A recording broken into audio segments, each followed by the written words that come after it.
paper, I want you to think about a problem that was given to a famous mathematician.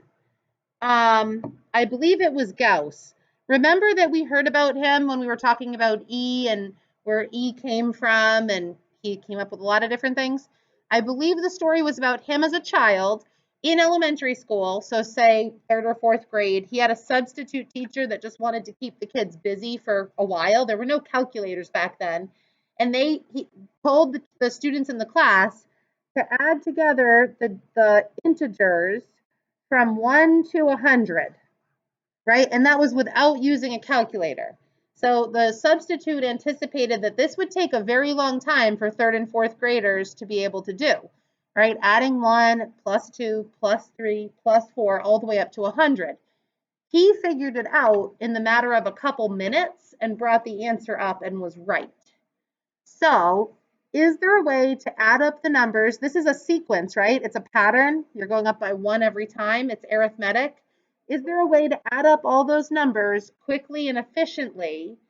And Gauss figured it out. So today's arithmetic series formula is basically how he did this.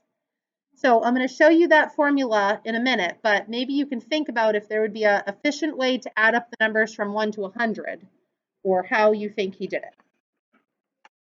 So before we get to that, it just says we need to remember the difference between finite and infinite. So a finite basically stops, infinite goes on forever. So like finite might be 2, 4, 6, and it stops. So it's just the set 2, 4, 6.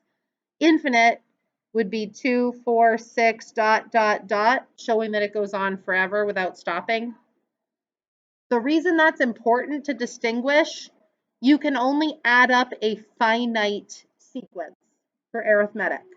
You cannot add up an infinite sequence if it's arithmetic, because it keeps getting bigger and bigger and bigger. This I can add up and the answer is what? 12, right? So I can add them up if they terminate, but I cannot add them up if they go forever.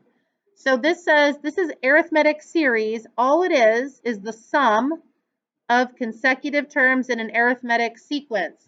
And I want you to notice the new notation, S sub n, because on your quiz, you might see S sub n or you might see A sub n.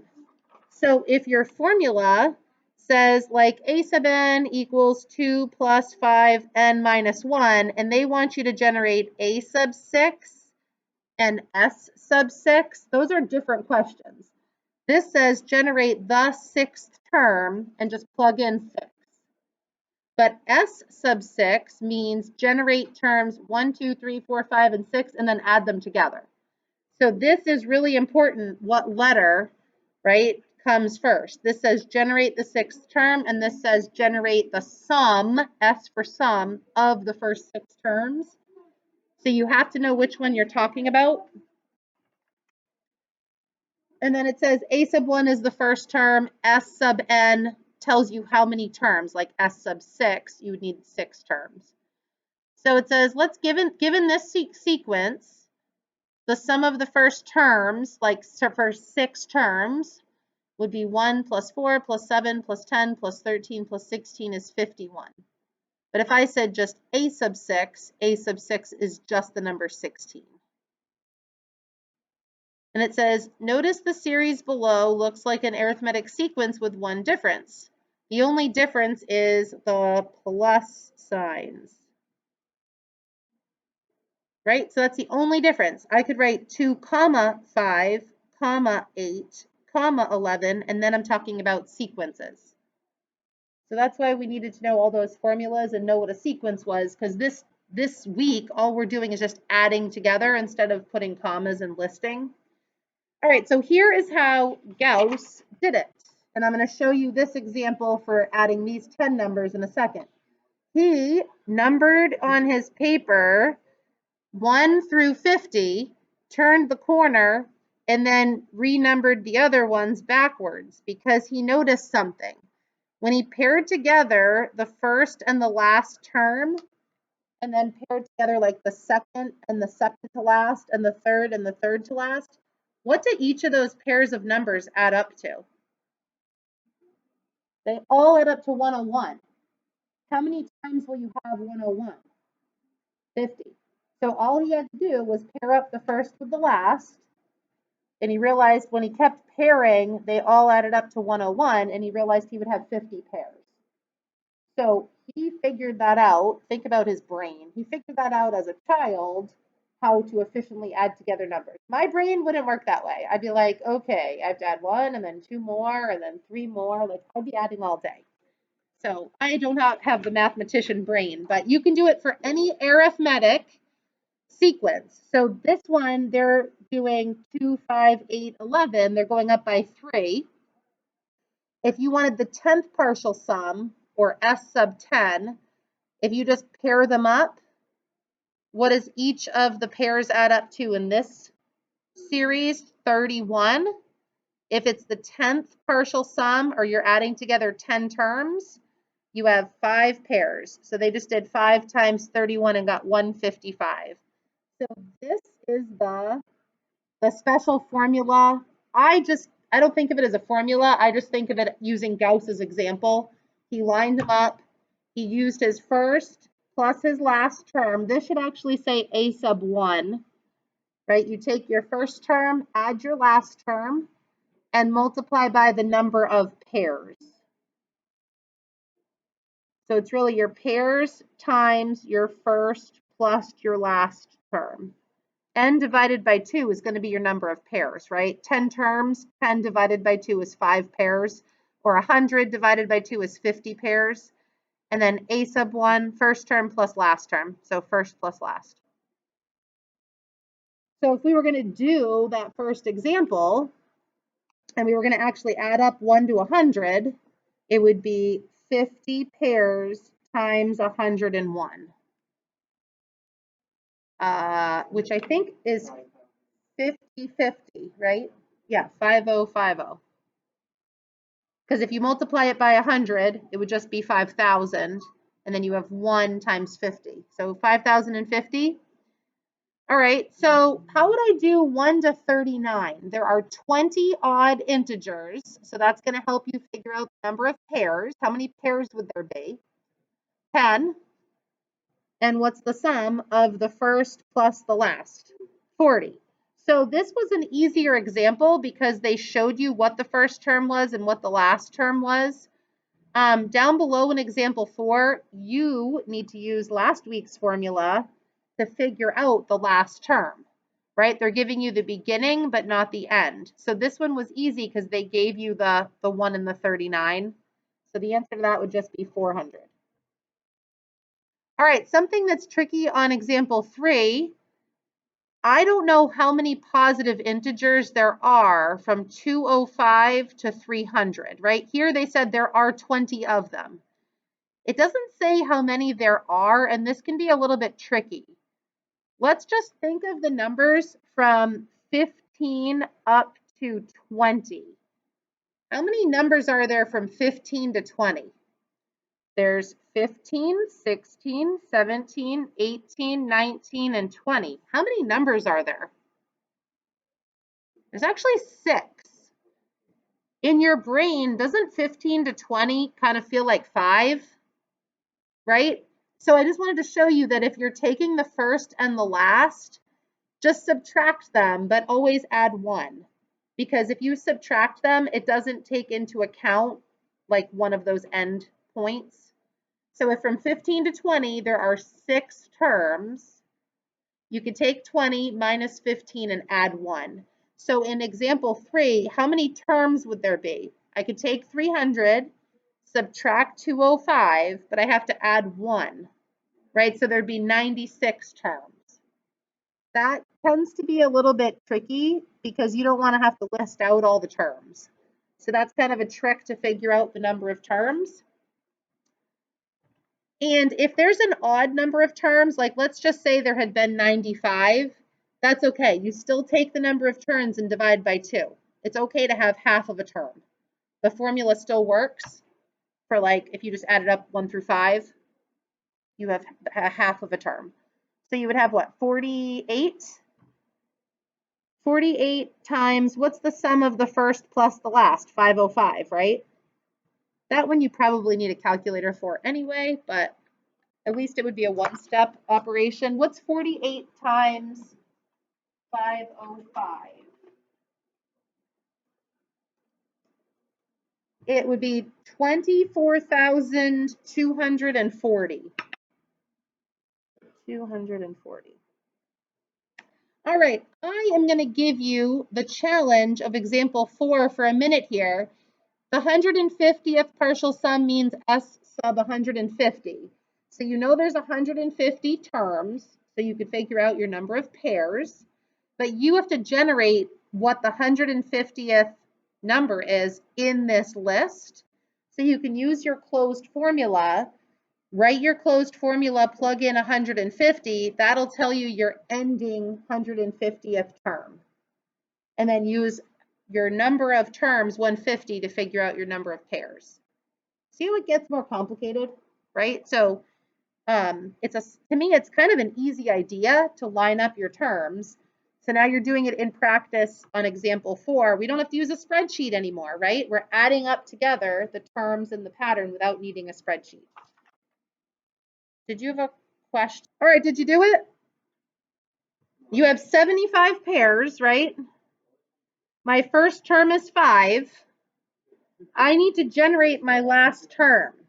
So to generate my last term, what am I going up by? 11? So I have to do 5 plus 11 times 149 on my calculator. Wouldn't the last term be 1644? So 75 is my pairs. My first term is 5. My last term that I generated would be 1644. Does that make sense? I wrote out the closed formula in my head, 5 plus 11 n minus 1, and I plugged in, there we go, 5 plus 11 times 149, right? So then I'm going to do 75 parentheses 5 plus 1644. 1, 2, 3, 6, 7, 5. 1, 2, 3, 6, 7, 5. So that was kind of the hardest, like you got to generate that last term. So all a series is adding up the terms. And to me, memorizing formulas is hard, but if you link it to a kid being able to do this problem by lining them up, just think in your head, if I lined up the terms like first to last as like this little curve, what's the sum of them, right? And then how many pairs of numbers would I have? It'll work every time for arithmetic.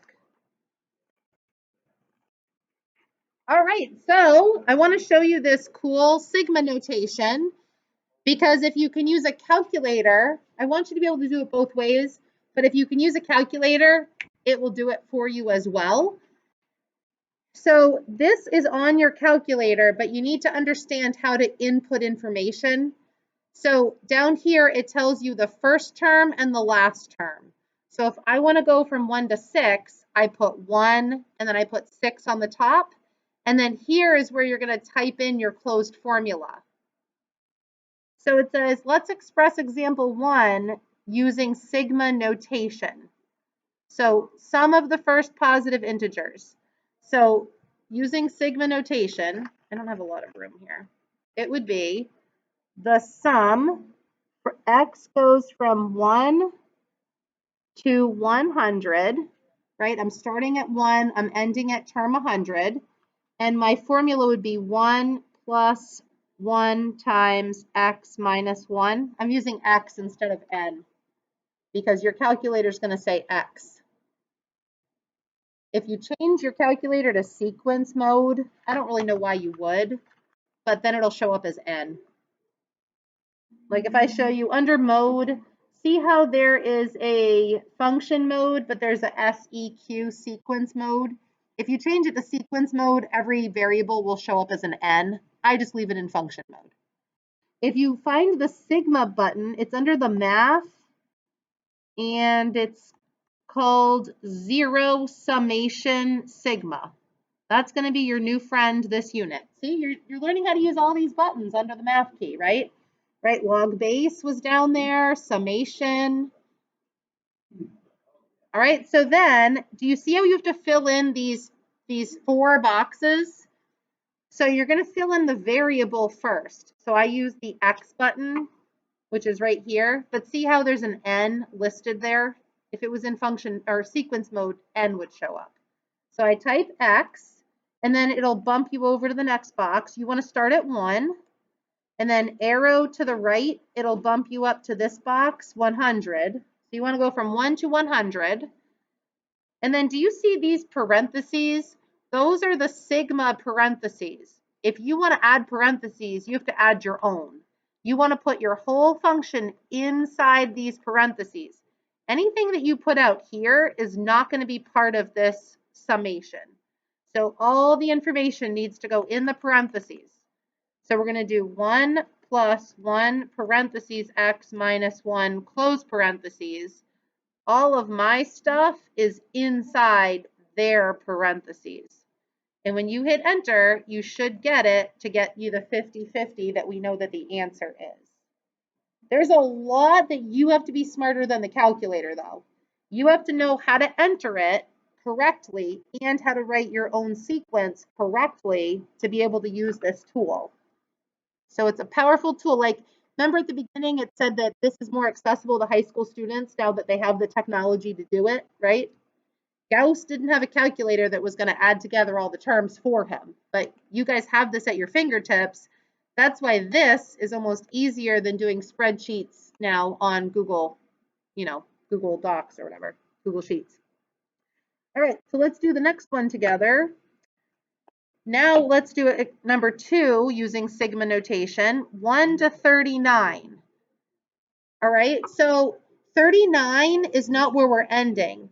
We're ending at the first 20 odd integers. So you're going to do summation from 1 to 20.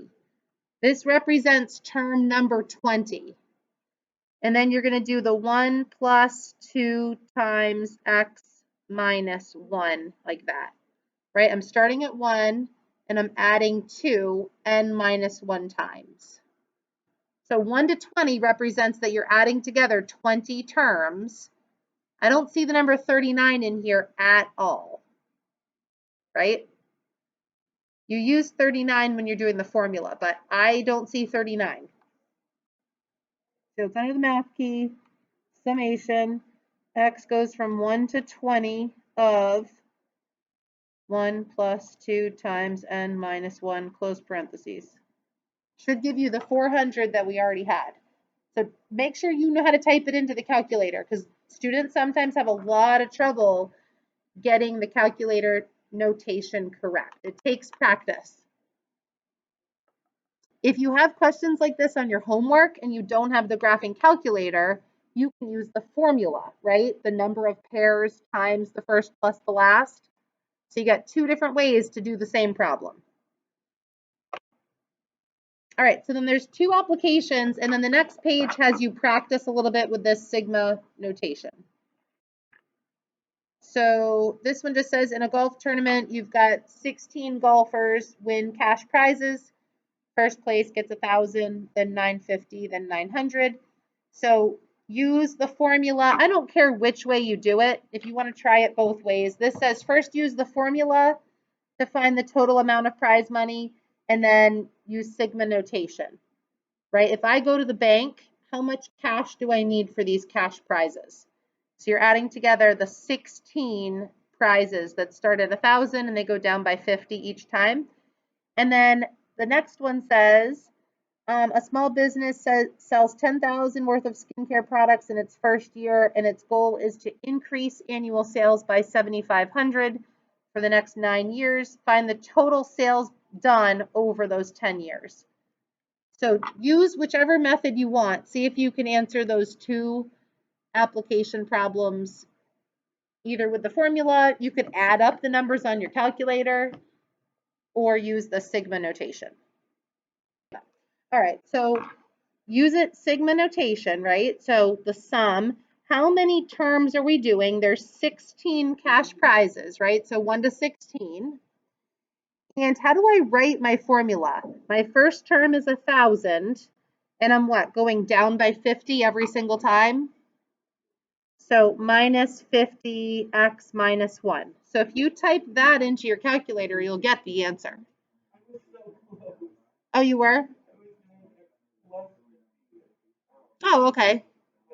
To me, because I don't know the last term, to me it's easier to use sigma notation because the formula, then I have to generate the last term. If I do it this way, I don't have to generate the last term. So summation x goes from 1 to 16 of 1,000 minus 50 times n minus 1. $10,000?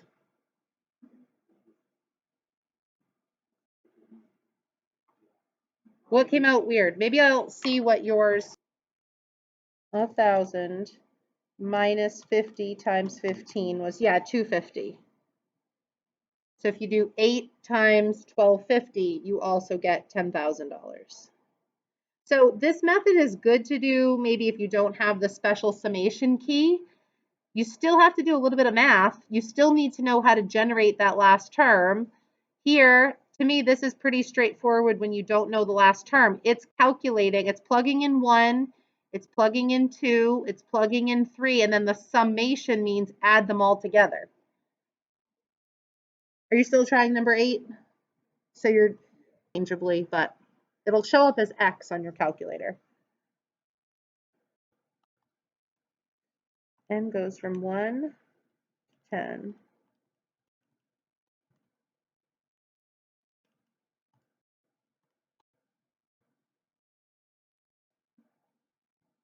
They didn't quite make it to 500,000, huh? They made it to, did you get 437,500? Did you guys get that one with a formula? So it'd be 5 pairs, and then it's 10,000 plus 10,000. Because there's 10 terms, right? 10 divided by 2 would be 5 pairs.